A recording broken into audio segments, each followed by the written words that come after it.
حج اور عمرہ کرنے والے اپنا وقت وہاں پر کیسے گزاریں، اس بارے میں رہنمائی فرما دیجئے۔ تو اس کا جواب یہ ہے، حج و عمرہ کا سفر نہایت عظیم اور مقدس سفر ہے۔ اس میں گزرنے والے ایام بہت بابرکت ہوتے ہیں، جن میں بندہ دنیا کی مشغولیات سے فارغ ہو کر اپنے رب تعالیٰ کے حضور حاضر ہوتا ہے اور جس قدر چاہے اپنے رب کو راضی کر لے۔ اس سفر میں زیادہ سے زیادہ برکتیں سمیٹنے، روحانیت پانے اور ثواب کمانے کا آسان طریقہ یہ ہے کہ انسان اپنے وقت کی قدر پہچانے، کیونکہ یہاں گزارا ہوا ایک ایک لمحہ نہایت قیمتی ہے۔ اکثر دیکھا گیا ہے کہ زائرین غیر ضروری باتوں، موبائل کے بے جا استعمال اور بازاروں اور ہوٹلوں کے چکر لگانے یا دیگر بے فائدہ مصروفیات میں اپنا قیمتی وقت ضائع کر دیتے ہیں، حالانکہ یہی وقت اگر نوافل، تلاوت قرآن مجید، ذکر الہی، درود پاک اور دعاؤں میں صرف کیا جائے تو انسان کی زندگی کا سرمایہ بن سکتے ہیں۔ حج کے ایام دراصل قبولیت کے ایام ہیں، رحمتوں کے نزول کے ایام ہیں اور مغفرت کے دروازے کھولنے کے ایام ہیں۔ ویسے تو عمومی بات یہ ہے کہ زندگی میں گزارا ہوا ایک لمحہ بھی دوبارہ نہیں مل سکتا، لیکن اس مقدس سفر کے لمحات کو ضائع کرنا تو سراسر نقصان ہے۔ حج و عمرہ کے سفر میں غفلت سے کیسے بچیں، اس کے بارے میں ایک مجرب نسخہ پیش کرتا ہوں، اور وہ یہ ہے کہ غفلت کا سبب عموماً یہ ہوتا ہے کہ انسان کے سامنے کوئی واضح ہدف یعنی ٹارگٹ نہیں ہوتا، جس کی وجہ سے آدمی اپنی سہولت پسند فطرت کی وجہ سے خود بخود غفلت کی طرف مائل ہو جاتا ہے، جبکہ اگر آدمی کا باقاعدہ کوئی ہدف ہو تو غفلت سے بچنا بہت آسان ہو جاتا ہے۔ لہٰذا مقدس سفر میں غفلت سے بچنے کا طریقہ یہ بھی ہے کہ ہر دن اور ہر موقع کے لیے کچھ نہ کچھ مخصوص اذکار، دعائیں اور تلاوتوں کا ہدف مقرر کر لے۔ اس سے نہ صرف وقت منظم ہو جائے گا بلکہ دل بھی عبادت کی طرف آنے کے لیے تیار رہتا ہے۔ یوں عبادت میں تسلسل بھی آتا ہے اور غفلت سے بھی حفاظت ہوتی ہے۔ اس لیے حاجیوں کے لیے ضروری ہے کہ وہ میرے بیان کردہ طریقے کے مطابق یا خود اپنے اوقات مقرر کر کے ذکر و اذکار، تلاوت قرآن، استغفار اور دعاؤں میں گزارے۔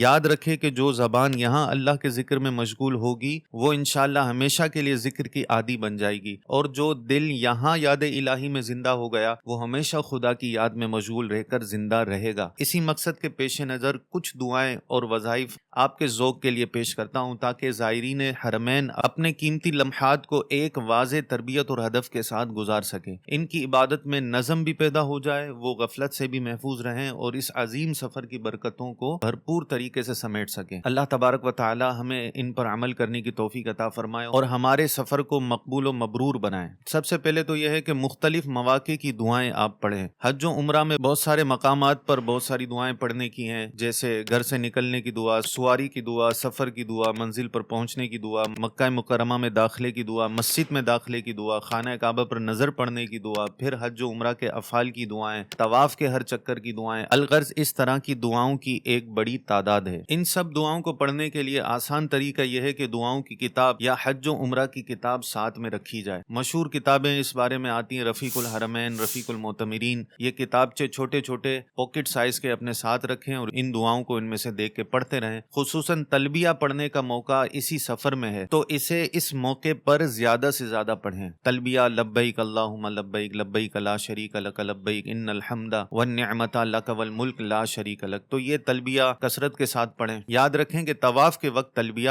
موقوف کر دیا جاتا ہے۔ دوسرے نمبر پر تلاوت قرآن مجید۔ مکۃ المکرمہ اور مدینہ المنورہ قرآن مجید کے نازل ہونے کے مقامات ہیں، تو نیت کر لیں کہ ایک مکمل قرآن پاک ہم مکہ مکرمہ بالخصوص مسجد حرام میں اور ایک مکمل قرآن مجید کی تلاوت مدینہ المنورہ بالخصوص مسجد نبوی کے اندر ہم ادا کر لیں۔ تیسرے نمبر پہ ہے لا الہ الا اللہ کی کثرت، 500 مرتبہ روزانہ، اور ہر 100 مرتبہ کے آخر میں ایک مرتبہ محمد الرسول اللہ بھی پڑھ لیجئے۔ اس کی فضیلت کیا ہے؟ حضرت جابر بن عبداللہ رضی اللہ تعالیٰ عنہما بیان فرماتے ہیں کہ میں نے حضور علیہ الصلوۃ والسلام کو فرماتے ہوئے سنا، سب سے افضل ذکر لا الہ الا اللہ ہے اور سب سے افضل دعا الحمدللہ ہے، تو اس پر بھی عمل کرنے کی نیت فرما لیں۔ چوتھے نمبر پہ ہے لا الہ الا انت سبحانک انی کنت من الظالمین، یہ 100 مرتبہ آپ روزانہ پڑھیں۔ اس کی فضیلت کیا ہے کہ حضرت سعد رضی اللہ تعالیٰ عنہ سے روایت ہے، حضور علیہ الصلوۃ والسلام نے ارشاد فرمایا کہ ذوالنون حضرت یونس علیہ السلام کی دعا، جب انہوں نے مچھلی کے پیٹ میں یہ دعا کی تھی لا الہ الا انت سبحانک انی کنت من الظالمین، جو بھی مسلمان کسی شے یعنی مشکل یا پریشانی میں یہ دعا پڑھے گا اللہ تبارک و تعالیٰ اس کی دعا ضرور قبول قبول فرمائے گا۔ اسی طرح 5ویں نمبر پر لا الہ الا اللہ وحدہ لا شریک لہ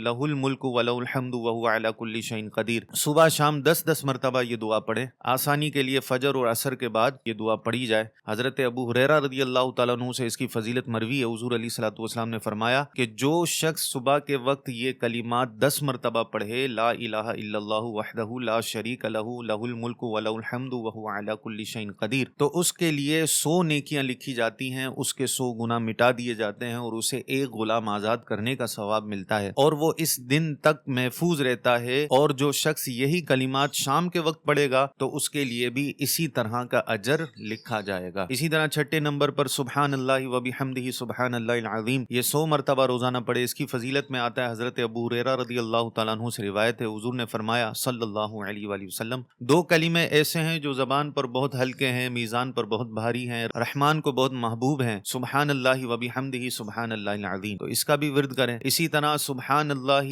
والحمد للہ ولا الہ الا اللہ واللہ اکبر ولا حول ولا قوۃ الا باللہ العلی العظیم، یہ بھی 100 مرتبہ روزانہ پڑھیں۔ تو اس کی فضیلت میں آتا ہے، حضرت ابن ابی اوفا رضی اللہ تعالیٰ عنہ سے روایت ہے، ایک شخص حضور علیہ الصلوۃ والسلام کی خدمت میں حاضر ہوا اور عرض کیا کہ میں قرآن میں سے کچھ بھی حاصل نہیں کر پاتا، آپ مجھے کوئی ایسی چیز سکھا دیجئے جو میرے لیے قرآن کی طرف کافی ہو جائے۔ آپ صلی اللہ علیہ وآلہ وسلم نے اسے ارشاد فرمایا، یہ کہو سبحان اللہ والحمد للہ ولا الہ الا اللہ واللہ اکبر ولا حول ولا قوۃ الا باللہ۔ اسی طرح سبحان اللہ وبحمدہ عدد خلقہ ورضا نفسہ وزینۃ عرشہ ومداد کلماتہ، یہ بھی 100 مرتبہ پڑھیں۔ اس کی فضیلت آتی ہے روایتوں کے اندر، حضرت ابن عباس رضی اللہ تعالیٰ عنہما حضرت جویریہ رضی اللہ تعالیٰ عنہا سے روایت کرتے ہیں، حضور علیہ الصلوۃ والسلام صبح فجر کی نماز کے بعد ان کے پاس سے تشریف لے گئے، اس حال میں کہ وہ اپنی عبادت کی جگہ بیٹھی تھی۔ پھر جب دن چڑھ گیا، حضور علیہ الصلوۃ والسلام واپس تشریف لائے اور وہ اسی طرح بیٹھی تھی، تو حضور علیہ الصلوۃ والسلام نے فرمایا، کیا تم اس حالت میں بیٹھی رہی ہو جس حالت میں تمہیں چھوڑ کر گیا تھا؟ تو انہوں نے عرض کی کہ جی ہاں یا رسول اللہ صلی اللہ علیہ وآلہ وسلم۔ حضور نے فرمایا، میں نے تمہارے بعد 4 کلمات 3 مرتبہ کہے، اگر ان کو آج تمہارے کہے ہوئے تمام اذکار کے ساتھ تولا جائے تو یہ ان پر بھاری ہو جائیں گے۔ وہ کون سے کلمات تھے؟ سبحان اللہ والحمد للہ عدد خلقہ ورضا نفسہ وزینۃ عرشہ ومداد کلماتہ۔ اسی طرح استغفر اللہ الذی لا الہ الا هو الحی القیوم واتوب الیہ، یہ بھی 100 مرتبہ انشاءاللہ پڑھیں۔ تو اس کی فضیلت یہ ہے، حضرت عبداللہ ابن عباس رضی اللہ تعالیٰ عنہما سے روایت ہے، حضور علیہ الصلوۃ والسلام نے ارشاد فرمایا کہ جو شخص استغفار کو لازم پکڑ لے گا، اللہ تبارک و تعالیٰ اس کے لیے ہر تنگی سے نکلنے کا راستہ بنا دے گا اور ہر غم سے نجات عطا فرمائے گا اور اسے ایسی جگہ سے رزق عطا کرے گا جہاں سے اس کا گمان بھی نہیں ہوگا۔ اسی طرح اللہم اجرنی من النار فجر و مغرب کے بعد 7 مرتبہ پڑھے۔ تو اس کی فضیلت یہ ہے، حضرت مسلم بن حارث تمیمی اپنے والد سے یہ روایت کرتے ہیں، حضور علیہ الصلوۃ والسلام نے مجھ سے ارشاد فرمایا کہ جب تم فجر کی نماز پڑھ لو تو بات کرنے سے پہلے 7 مرتبہ یہ دعا پڑھ لو، اللہم اجرنی من النار، کیونکہ اگر تم اسی دن وفات پا جاؤ تو اللہ تبارک و تعالیٰ تمہارے لیے جہنم سے پناہ لکھ دے گا۔ اور جب تم مغرب کی نماز پڑھ لو تو بات کرنے سے پہلے 7 مرتبہ کہو اللہم اجرنی من النار، یعنی اے اللہ مجھے جہنم کی آگ سے پناہ عطا فرما، کیونکہ اگر تم اس رات میں وفات پا جاؤ تو اللہ تبارک و تعالیٰ تمہارے لیے جہنم سے پناہ لکھ دے گا۔ اسی طرح ایک دعا ہے، اللہم انک عفو تحب العفو فاعف عنی، کوشش کریں تہجد میں 3 مرتبہ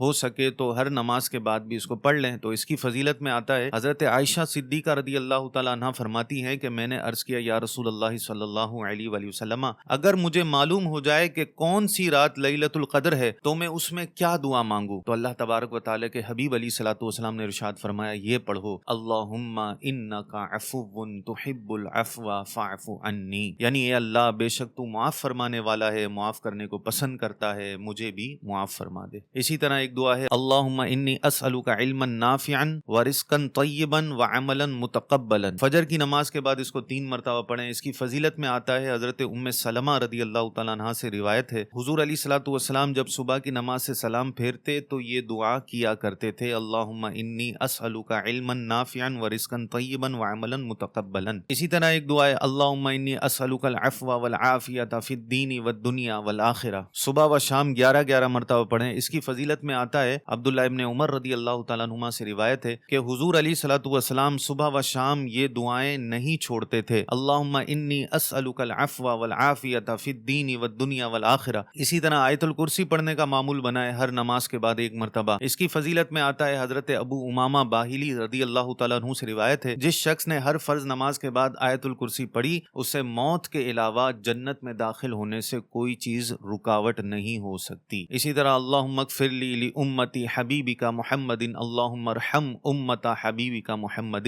27 مرتبہ اس کو پڑھے گا تو اس کی فضیلت میں آتا ہے حضرت ابو درداء رضی اللہ تعالیٰ عنہ سے روایت ہے، جو شخص مومن مردوں اور مومن عورتوں کے لیے روزانہ 27 یا 25 مرتبہ استغفار کرے وہ ان لوگوں میں سے ہوگا جن کی دعا قبول کی جاتی ہے اور جن کی وجہ سے اہل زمانہ کو رزق دیا جاتا ہے۔ اسی طرح اللہم صلی علی روح محمد فی الارواح وصلی علی جسد محمد فی الاجساد وصلی علی قبر محمد فی القبور۔ حضور کی زیارت کے لیے 100 مرتبہ روزانہ پڑھے۔ علماء نے لکھا ہے کہ حضور علیہ الصلوۃ والسلام کی زیارت کے لیے پڑھے جانے والے درود کے صیغوں میں سے یہ ایک بہترین درود ہے۔ اس درود شریف کو بکثرت پڑھنے والے کو نبی کریم صلی اللہ علیہ وآلہ وسلم کی زیارت نصیب ہوگی۔ سبحان اللہ، اس کی بھی کثرت کریں۔ اسی طرح سورہ یاسین شریف رات میں ایک مرتبہ پڑھ لیا کریں، اس کی بھی فضیلت ہے۔ حضرت ابو ہریرہ رضی اللہ تعالیٰ عنہ سے روایت ہے کہ جس شخص نے رات میں اللہ تعالیٰ کی رضا کے لیے سورہ یاسین پڑھی اس رات اس کی مغفرت کر دی جاتی ہے۔ اسی طرح سورہ دخان رات میں ایک مرتبہ پڑھ لیں، اس کی بھی فضیلت حدیث مبارکہ سے ثابت ہے۔ حضرت ابو ہریرہ رضی اللہ تعالیٰ عنہ سے روایت ہے کہ جس شخص نے رات میں سورہ دخان پڑھی وہ صبح اس حال میں کرتا ہے کہ 70,000 فرشتے اس کے لیے استغفار کرتے رہتے ہیں۔ اسی طرح سورہ ملک بھی ہے، اس کو بھی رات میں ایک مرتبہ پڑھ لیا کریں۔ اس کی فضیلت میں آتا ہے حضرت جابر بن عبداللہ رضی اللہ تعالیٰ عنہما سے روایت ہے کہ حضور علیہ الصلوۃ والسلام اس وقت تک نہیں سوتے تھے جب تک کہ سورہ سجدہ اور سورہ ملک نہ پڑھ لیں، تو اس کی بھی بڑی فضیلت ہے۔